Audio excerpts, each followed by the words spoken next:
relevant. It kind of, oh, sure, let me just, yeah. So I think that it's really, relevant to have such a beautiful title, which also encapsulates, everything that the project is about. Tibetans reflecting on themselves. So, where we have sort of Tibetans discussing amongst themselves, writing about themselves, and also this reflection in the sort of cultural, production of Tibetans and literature, and now all these digital online expressions, which is the focus of the website. So that's the very basic beginning, which is the name of the website. When it first started, this is what it looked like, very different from how it looks today. And the reason behind that is because it was sort of started just as a kind of an idea, or just sort of a hobby, like a side project of myself and my uncle, who's the Tibetan historian, Tsirin Shakya, who's based in Canada. It actually came about from a few conversations that we had, because we had all been through 2008. And I'm sure many of you will remember what a sort of turbulent, significant year that was for Tibetans, whole, Tibet-wide uprising, protests, and then a subsequent crackdown.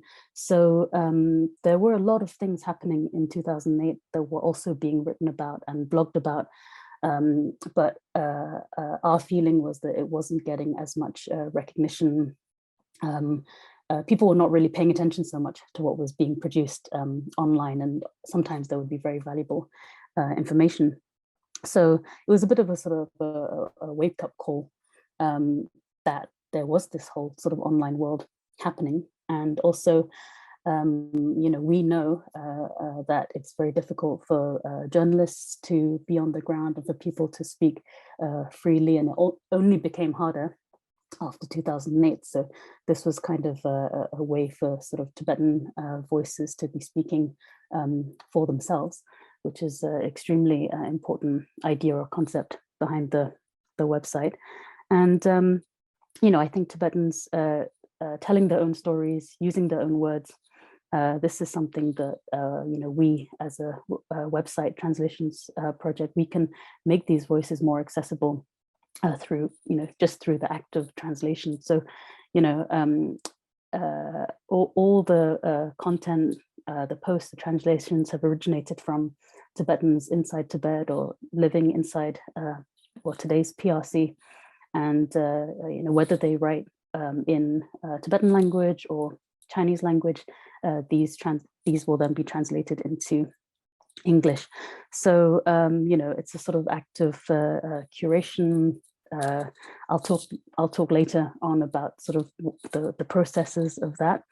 And really, it's just about making these voices accessible, and also, hopefully also capturing the fact that there isn't just sort of one voice of Tibetans, but that there is a diversity of voices, a plurality of voices. And I think that's really important always to remember. So if you go on the website, like what kind of things can you find? We have been consistently translating Wose's blog. I'll talk a little bit more about her later, and she blogs in Chinese. And I would say that, throughout the years, her voice is the most sort of consistent one we translated, mainly because she's, one of the most consistent bloggers, writers of, Tibetan voices in Tibet, in China today. You'll find all kinds of fiction, prose, poetry, art, all originating on from Tibetan social media. I also have sort of one category which I class as key voices from Tibet. So, if you think of like, who are the most important Tibetan writers, thinkers, scholars, influential writers, thinkers, scholars in Tibet today, we have Gyantho Pinzola, who's an academic scholar, Jamyanki, writer, Khenpo Tsurim Lodro. So you have, religious voices, monks, abbots, Natsang Nolo. So people really from the ground who have really unique perspectives and ideas, and who also write to convey these Go Sherp Gyantse deliberately included as well, because he's recently been detained and sentenced to 10 years in prison. We also have an interview series with the contemporary Tibetan artists that we've translated. We've subtitled many music videos from Tibet. And also then sort of a little bit separately, so not strictly only translations, twice a year, we have a Tibet reading list, which is a compilation of all kinds of publications. Because this is also something that, people, people who are not really knowledgeable tend to think of, sort of Tibet as a sort of obscure niche subject, or Tibetan, even some people dismiss Tibetan as kind of like a niche sort of obscure language that nobody really knows or cares about, ignoring obviously all the complete, like the rich history and the importance. So, all of this is to show that, there is a lot being published on Tibet, all aspects of Tibet, and not just, Tibet as one place. The sort of like Tibetan Buddhist world is a huge expanse. It's not at all, and a sort of an obscure topic at all. And then, building on from the cultural production that I mentioned, we also have carried some book reviews, film reviews, commentaries. We also have really valuable resources and guest posts from scholars, from non-Tibetans, but these are all extremely valuable to understanding Tibet today. And we've also been involved in some one-off events and projects. We also have had one book publishing project with a group here in the UK called Tibet Relief Fund, which I'll also talk about a little bit later. And also one sort of relatively new thing that we tried 2020 for a few months. We had a seminar, a history seminar for Tibetan heritage learners called Unlearning Tibet. And actually, that's where I myself, as a sort of participant, learned a lot about Tibetan history, all kinds of things, which was a really interesting kind of sort of experiment. We'd never really done anything like that before, but I think it was successful. And we had around 30 Tibetans from all around the world taking part. So I wanted to go through some of the highlights of the website just quickly. Tsering Wose, she's a writer, poet, blogger, very prolific. And in 2008, when we first started to translate her works, I mean, one thing I mentioned before were the 2008 protests, and she had been blogging that literally, every day, several times a day in real time, with her sort of network of contacts from all over Tibet, sending her information. Very, very important. Cannot really underestimate the importance of her voice and her contribution to understanding Tibet today, and especially the political situation. Although originally as a sort of poet, writer, essayist, she also has written a sort of mixture of you can't really quite call it fiction, but sort of based on her own experiences, based on her own life. So a lot of different kinds of writings. And of course, she's famous for the book of her father's photographs of the Cultural Revolution in Tibet, Forbidden Memory, which has also come out in English now. So she's really one of these key voices that I mentioned. And in 2008, we also translated a lot of posts by Jamyanki, who's a very prominent writer in Tibet, because she had blogged about her experiences of being in detention in 2008. And she had written in a very moving, emotional way, and it was all obviously all in Tibetan. So again, we're trying to remove that language barrier from Wursila. She writes in Chinese, Jamyanki writing in Tibetan, trying to make those writings more widely known. And this screenshot actually is of an introduction to her post, because we try to contextualize and give a background to everything that we post, because there are so many times when you see something or you read something and you have no idea, why is this important? Why should I be reading this? It can be a little bit intimidating. to read something without really knowing anything sort of about it, who wrote it, what was the situation. So one thing I always try to do is to have a really good introduction, even if it's just to give the basics of, like who this person is, or, where this took place, things like that. So I think that was important. And I'm really fortunate to have a sort of a loose group of people who share their translations with me. And one person who, for many years now, Pandengel, he's doing his PhD in New York. He's originally from Amdo, from Ngaba, and he's sort of taken it upon himself to translate the writings of younger intellectuals in Amdo. So Shokjang, Terang, also writers who've been in prison, detained. He sort of has a special connection with the people, and he really understands everything that they're writing about, difficult concepts on autonomy, or like the sort of topics that they write about in their poetry. So he's got a really good grasp of all of these things. So I'm really grateful to obviously all the translators and everybody who shares materials to put on High Peaks Pure Earth. And Pandegel also translated this fantastic, there was kind of, I don't really know what to call it, maybe a kind of an online debate amongst Tibetan writers about contemporary Tibetan writing today, so modern Tibetan literature. And all of these writers sort of gave their opinion, very short, about what they thought about the state of Tibetan writing today.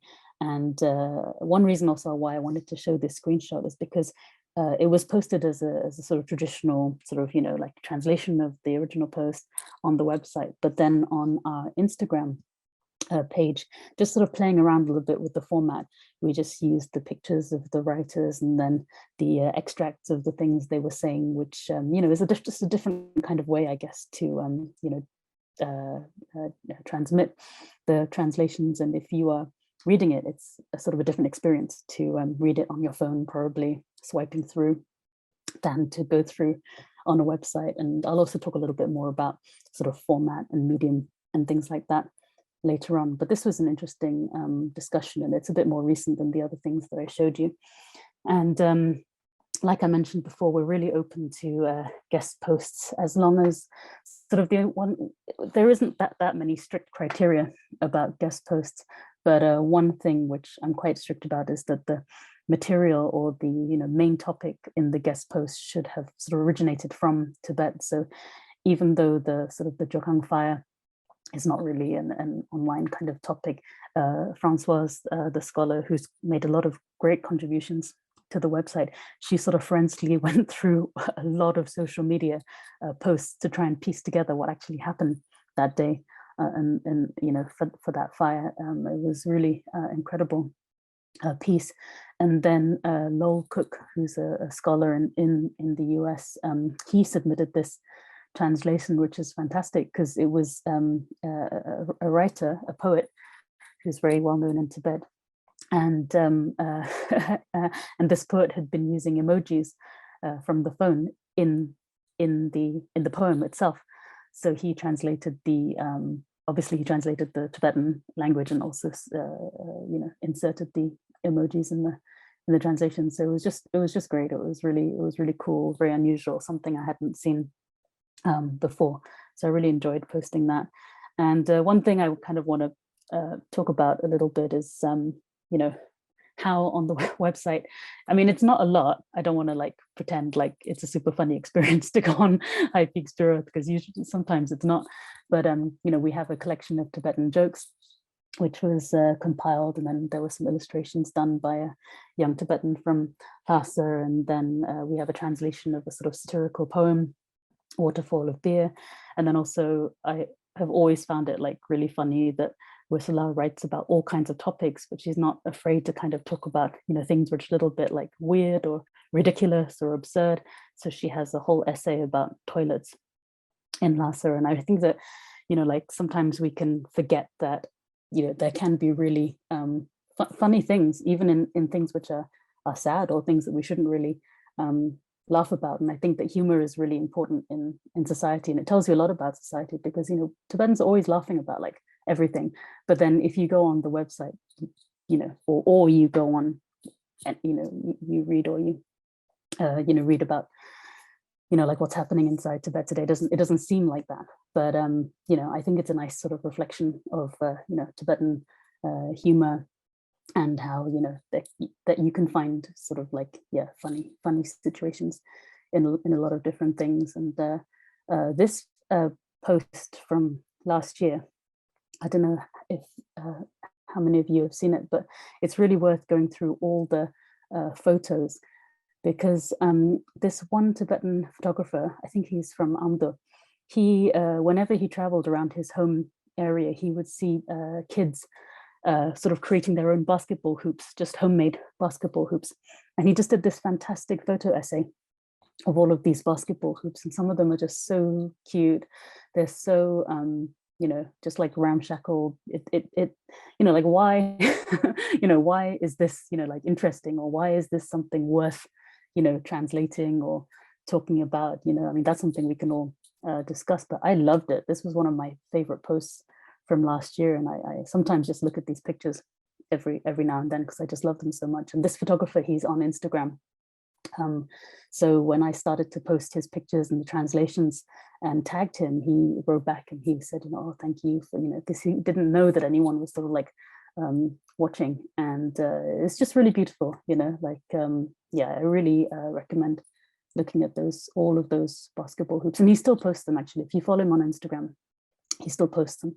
And then also, I think this is my last one from the highlights. I would encourage anyone who hasn't to go and look through the music section, because we have, I don't know if we have hundreds, but we definitely have tens of music videos from Tibet. And this is, like, I find it so funny. Like sometimes people say to me, oh, I didn't even know, Tibetans made music videos, or I didn't, like, some of the music videos, like the production is so good, like better than music videos over here. Like they look amazing. They sound really good. The production values are really good. And most importantly, I think, are the sort of messages that are contained in the music video. So this one, City by Lofsangima, that became really popular because it was so unusual to see somebody, like, first of all, the music style was kind of like a blues style, but also kind of with Tibetan sort of, I don't know, kind of a fusion of styles. And then such an important, like such an important message about, the traditional Tibetan way of life. And then, like what happens when people start moving into cities, or life becomes more urbanized.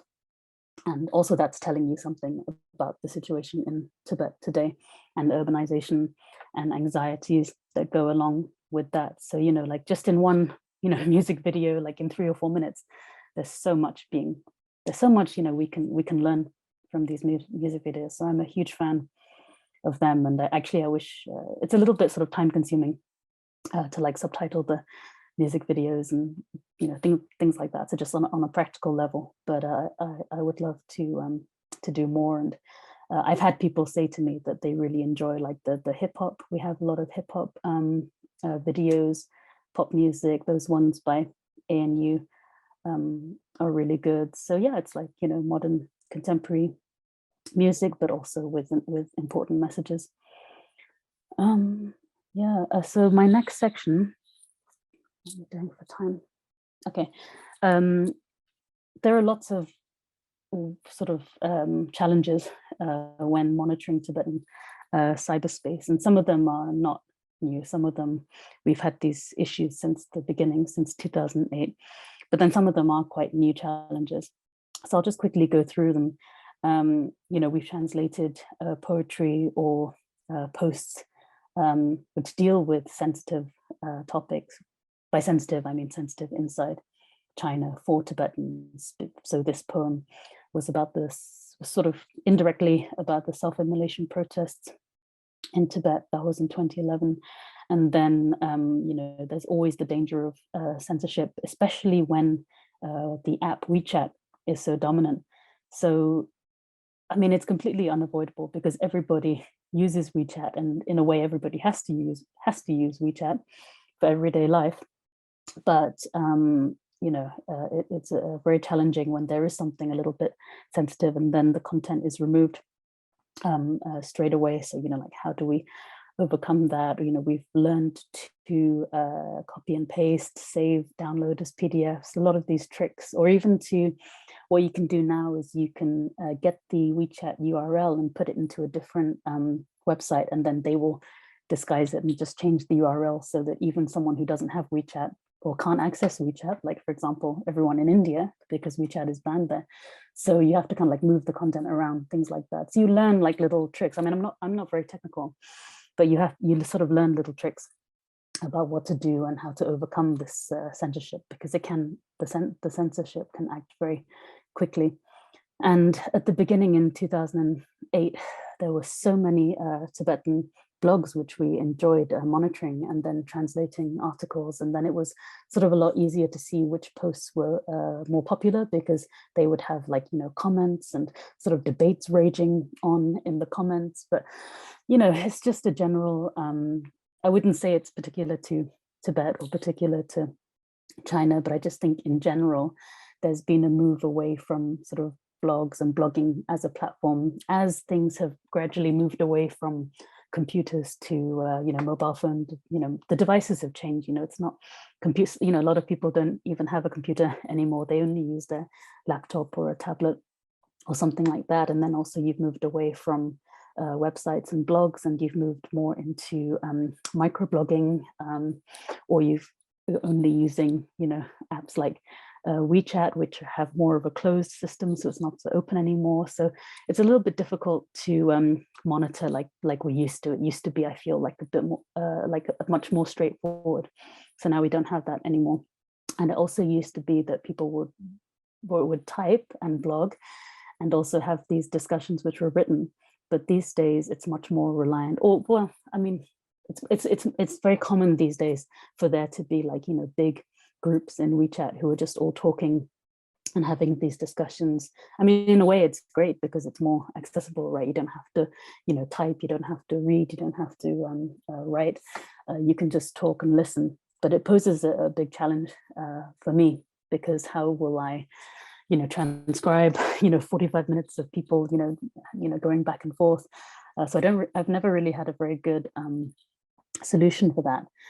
And also in the last few years, something I have not really been able to reflect on High Peaks Per Earth, just because I think it's so difficult, is that you have so much now live broadcasting, and you actually have Tibetans in Tibet, in China, who are huge influencers online, because they're using Douyin, TikTok, or they're using Kuaishou, which is like another live streaming app. So I don't even know if we have equivalents here. I mean, we have TikTok, so I guess it's the same thing. But what I found very striking last year or the year before, was seeing these media reports. I don't know if you know about the guy on the left. He sort of exploded and became like a super celebrity in China, just because he's good looking, and he became so popular. And everything, like if you just see like the sort of news search I did about him, which was all in the sort of same few weeks, was just all about how handsome he is and how hot he is, and what an influencer he is. Anyway, sort of a striking contrast to that was that there was a Tibetan, well, all of the media reports called her Chinese, but she was a Tibetan live vlogger, and she was horrifically murdered by her husband. There's like a big case, the sort of domestic violence, abuse, and she was actually murdered by her husband, and she was set on fire and she died, and it was just absolutely horrific. But what really struck me was how these sort of, these are not like small stories, these are huge stories, and they were big in China. And I could not really reflect this on High Peaks Per Earth in any kind of like really meaningful way, I thought, because it was already covered a lot by mainstream media, Western media. So there were already a lot of reports in English, but I think maybe somewhere there's like some kind of maybe an essay, or there are some thoughts that I have about, how you have like a dead Tibetan woman contrasted with a, handsome Tibetan man, being very, I don't know, something about this to me was a little bit disturbing and sad. But anyway, The reason I'm mentioning it is because it's been such a challenge for me, and I have thought about it quite a bit, but I don't know how I can capture this sort of culture now that there is of live vlogging and broadcasting. It's very difficult. And then the last couple of things I'm going to talk about, I have not really sort of crystallized any of this, or I have not really sort of, I've certainly never like really written down, even for myself before. So now when I go through it with you, we can just all kind of all go through it together. But when I was thinking about, like, what are the things that I always make sure we have for every post, and then it got me thinking about larger things. So that's what I'll end on, sort of larger things of like, why am I doing this? What is the purpose? What do I want to achieve by this? Why does it matter? Why does it matter to me? So just like on a very basic level, behind each post on HighPeaks, I want to make sure that I'm always using the correct Tibetan names for people, the correct Tibetan names for the places.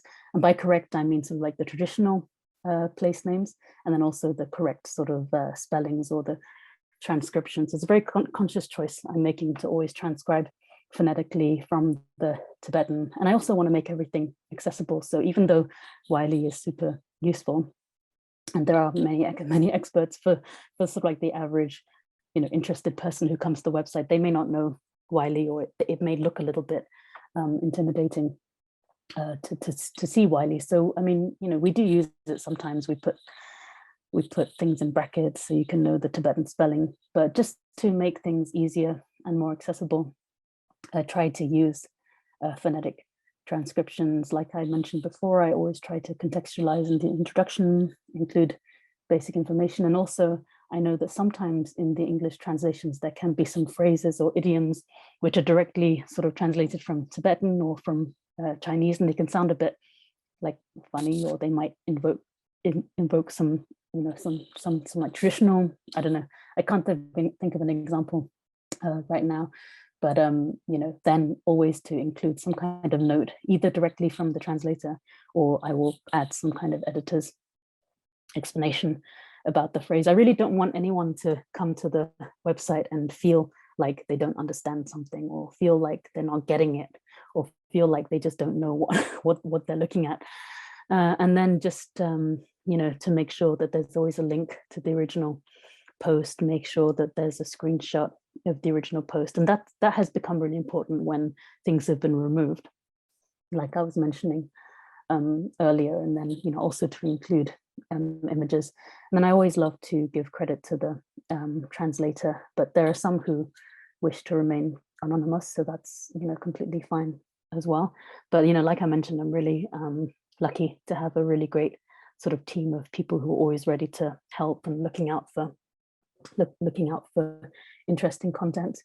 And then, yeah, this is really the last thing I wanted to sort of, I think I've talked about most of the things on this list when I was trying to think about, like, what are the main sort of ideas behind the project, or what do I always want to try to be doing when I'm like working on the website. I want to be centering Tibetan voices.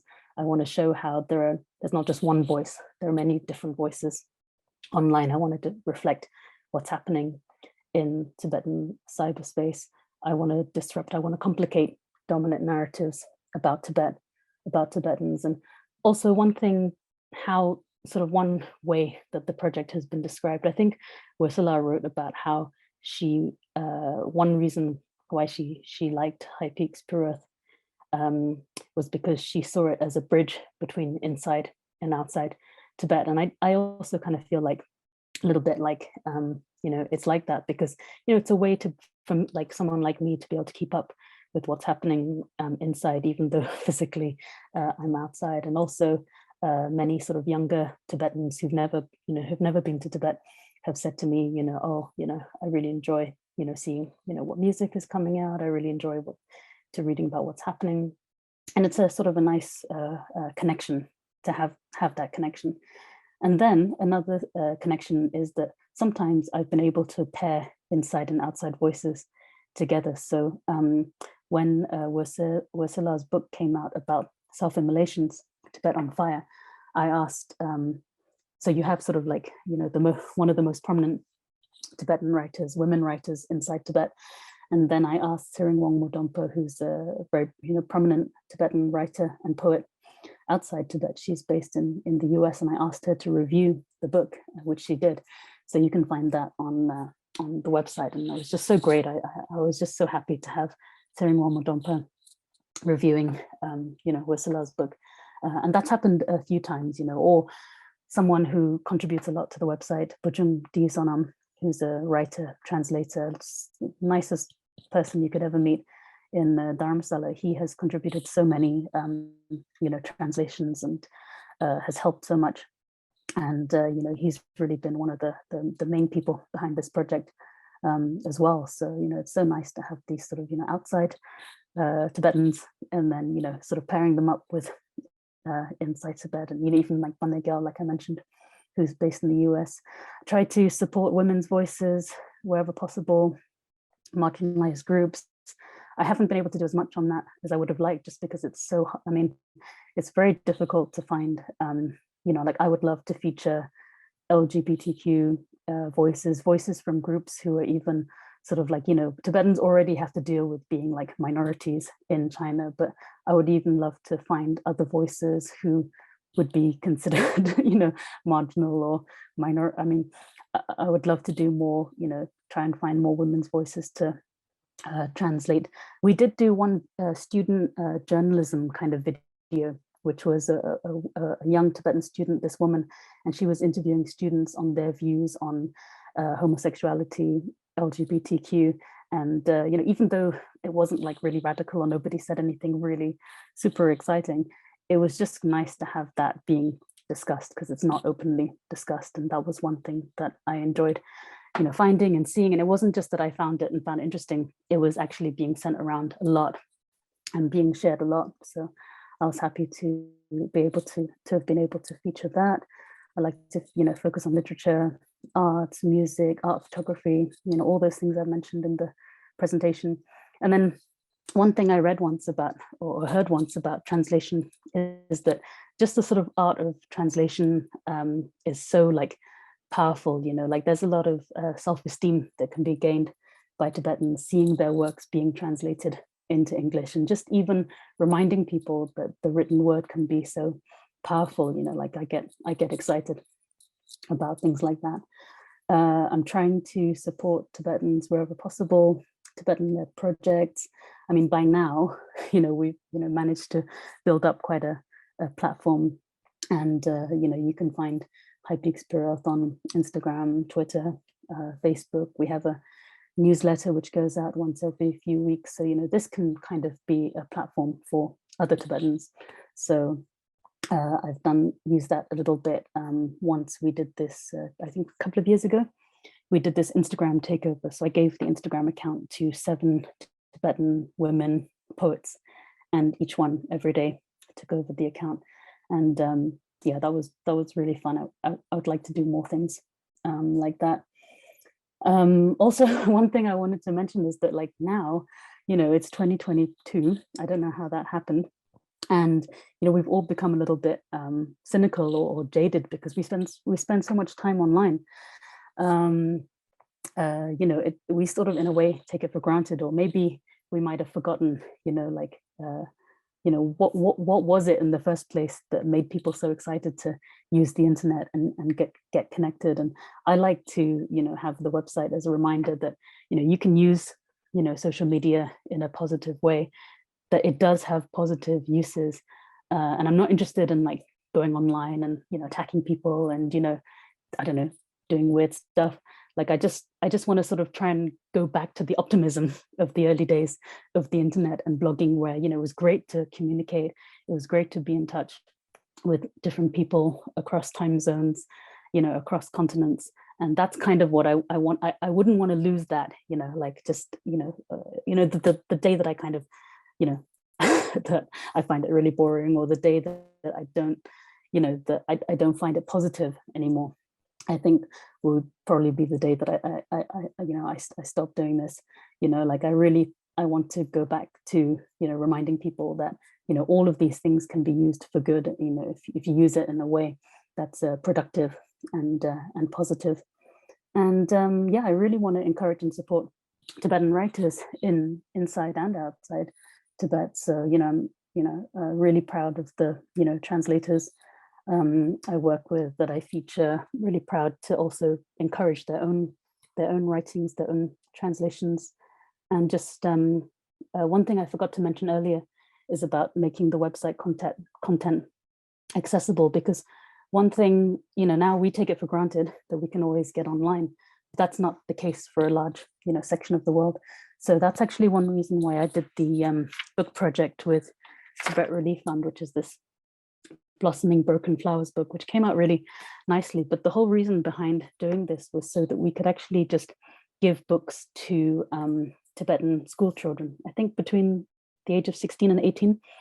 So for all the Tibetan students in settlements in India, Nepal, they all received a copy of this book. And I just love the idea that they can read it, read what they want from it, and then give it to their friends or keep it and, dip into it every now and then. And then you have like something physical you can hold on to, because, not everyone is online, and, this digital inclusion, is really, or exclusion is a big problem. And I think that sometimes we forget, that not everyone is online. And yeah, just lastly, I really try to avoid negative energy. That's one thing I think is not very helpful, to go on Twitter and just start saying random things, and also trying to bring people down or other projects down or anything like that. I think that we just need to be positive and encourage and help each other. And I would like to, I like to see myself doing that. And I think that's the only kind of way to be in this community, and to keep a sense of humor, because, there's always, things that happen, you can't control everything. The internet is a little bit like, you've got to, preserve your own, mental health. And I think you just have to keep on, focusing on the things which are important for you, and hope that other people enjoy it and get something out of it. I'm just trying to think. Yeah, that's it. I mean, my last slide is just a thank you to everyone who's ever done anything. But I think I'll stop sharing my screen. I think there was one slide I missed somehow, which was the third one. Hold on. How did that happen? Sorry, it's not very important, but I just think that, oh, did I mention this? Maybe I did. Anyway, it's just all the places where you can find us. So, you have the website, Facebook, Twitter. And the reason why I wanted to make sure that I talked about it is because in terms of audience, they're very, very different. So, these days, fewer and fewer people actually visit websites. I don't know, maybe not this particular group of people, but I swear that there are people who follow High Peaks on Instagram who have never been on the website, or don't even know that High Peaks is a sort of translations project or anything, and that's completely fine. I think one thing that I'm really open about, and I really think we should be flexible about, is the medium. It doesn't matter if you haven't been on the website. If you follow High Peaks on Instagram, you will get the same feel for the content. You will get the content presented in a slightly different way. You will get all the sort of important bits of an article without having to. You'll get the too long didn't read version. You'll get the sort of 20-word version as opposed to the 200-word version. But that's completely fine. I really am not interested in judging people on how they absorb or digest information. I've learned a lot from Instagram posts. I learned a lot from Twitter. Every day we have I think a nice community of people who are interested in Tibet on Twitter, and I think Twitter might be our biggest audience. We have I think we have the most followers there, followed by Facebook, followed by Instagram. And I think the newsletter I started last year or the year before, but it was just a way to sort of have a more personal connection with people, and to sort of just drop into their inboxes and to remind them of what has been posted. But I think everything else I've mentioned, the Instagram takeover. Oh, the book project, one sort of follow-up thing that we did after the book project was we had a book discussion that I held it online with about 20 or 30 Tibetan students in India.